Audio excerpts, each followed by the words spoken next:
Hi guys, Mitch King with Trade Stocks America with the Monday morning, December 6, 2010 daily stock report. Here's the Dow 30 as of Friday's close, and it was quite strong considering the unemployment rate came in at 9.8% before the market opened, and the non-farm payrolls was only 39,000. The expectations were 140. There was one economist on CNBC this morning that stuck his neck out and said that there'll be a 250,000 created, and everyone else was anywhere from 45 to 90,000. So what this tells us is that the market's really strong. It's looking ahead. It's not looking at today's results.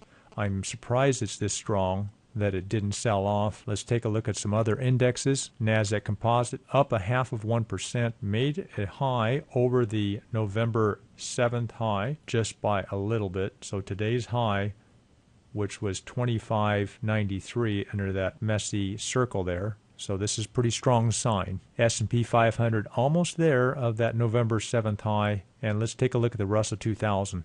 Here's the Russell 2000. I haven't looked at it for a couple of days, and the last 3 days has made consecutive new highs over that early November peak, and this is the highest that the Russell 2000 has had since the October 2008. So that's been a couple years. That put us the previous high somewhere in there, which was the fall of 2008. So this is really strong. This is kind of a healthy pattern that you want to see in these indexes. You want to see these small caps being frothier or more bullish than the other indexes. Here's AZO still steadily up, probably the most reliable, consistent stock we've had. CMG down 6% today after Morgan Stanley downgraded the stock to, I believe, equal weight or maybe even neutral. I still think this is worth a holding. Technically, it's still on an uptrend, however you want to draw a line. It's on this stock, I'm really looking at the company and where they're at in their life cycle and development. I think we're just approaching that sweet spot of this company where it's early phase of building the thousands of restaurants, and it's a semi-fast food. Well, it is fast food. It was owned by McDonald's for a while, but I believe that's not any association at the moment. It's not a drive-through. I just think that they're hitting all cylinders. This is typical. My guess is with yesterday's sell-off and today's, the high on CMG a few days ago, let's go take a look at that. On the first was a high of 262, and today's low, I believe, was 231. So that right there, 231 was a low. So that's $30. That's about 12%. The way I've approached Chipotle Mexican Grill is the rare time I'll look at a company from a fundamental point of view, which is not normally what we look at, because there's a lot of good companies that it's hard to make money in their stock. But I think this CMG is worth holding on to and seeing if we, over the next week to 10 days, we start to have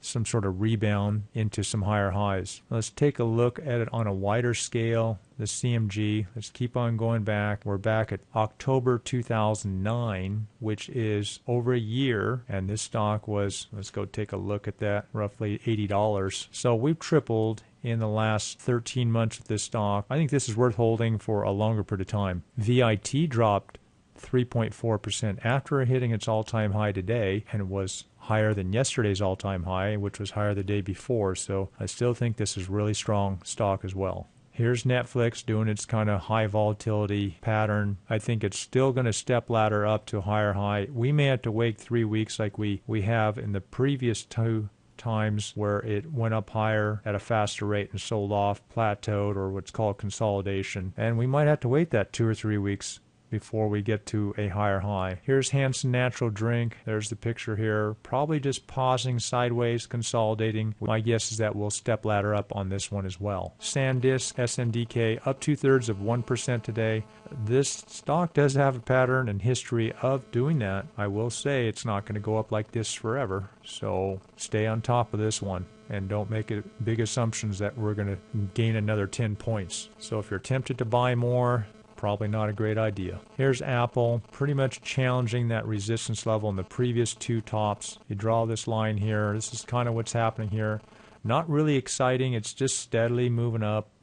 We'd like to see this break through to some new highs and this get a little momentum going. I think it's got a good chance of doing that. but we're watching that close. There's no reason to be losing money. If your cost base on this is around 307, we're up $10. That's only 3%. That's really not what we look for in a swing trade on the long or short side. We really need this to go break through. Let's give it a chance here in another week or so. Joy Global, steadily moving up. Farm and construction machinery. AGCO, up 0.5%. Should pull out of that trough, just real gradual. Not a super exciting looking chart, kind of longer term. DHI cooperated perfectly. We caught this under $10, I believe, and it hit a high of 11.13 just 4 or 5 days later. And this might run up a little more. I think these housing stocks are getting a nice little run, probably fizzle out. You can look at KBH. We're going to start watching this for a potential short. No hurry to do that. This one would be something just watching. Here's TSTC, Telestone Technologies, low of around 1040 a couple days ago. Starting to move up here. Like to see that low to mid-12s, 1250, maybe 13. So this is cooperating well. AGU is swinging up, had a higher high, up 1% to close here. Looking for it to creep up. Watch MOS, MON, POT, and IPI as a companion stock in the same sector. Here's MGIC. Not liking this stock here. It's just stuck here last couple of days. We need to see some lower lows on that. You know, the stock did hit 589. A lot of you guys are short in that upper 6s to 7, so that's some good profit. A couple of days ago went lower in the 574. I say it's not worth the risk to hold on to this short, so consider closing that. You guys have a great weekend, and we'll talk to you on Monday.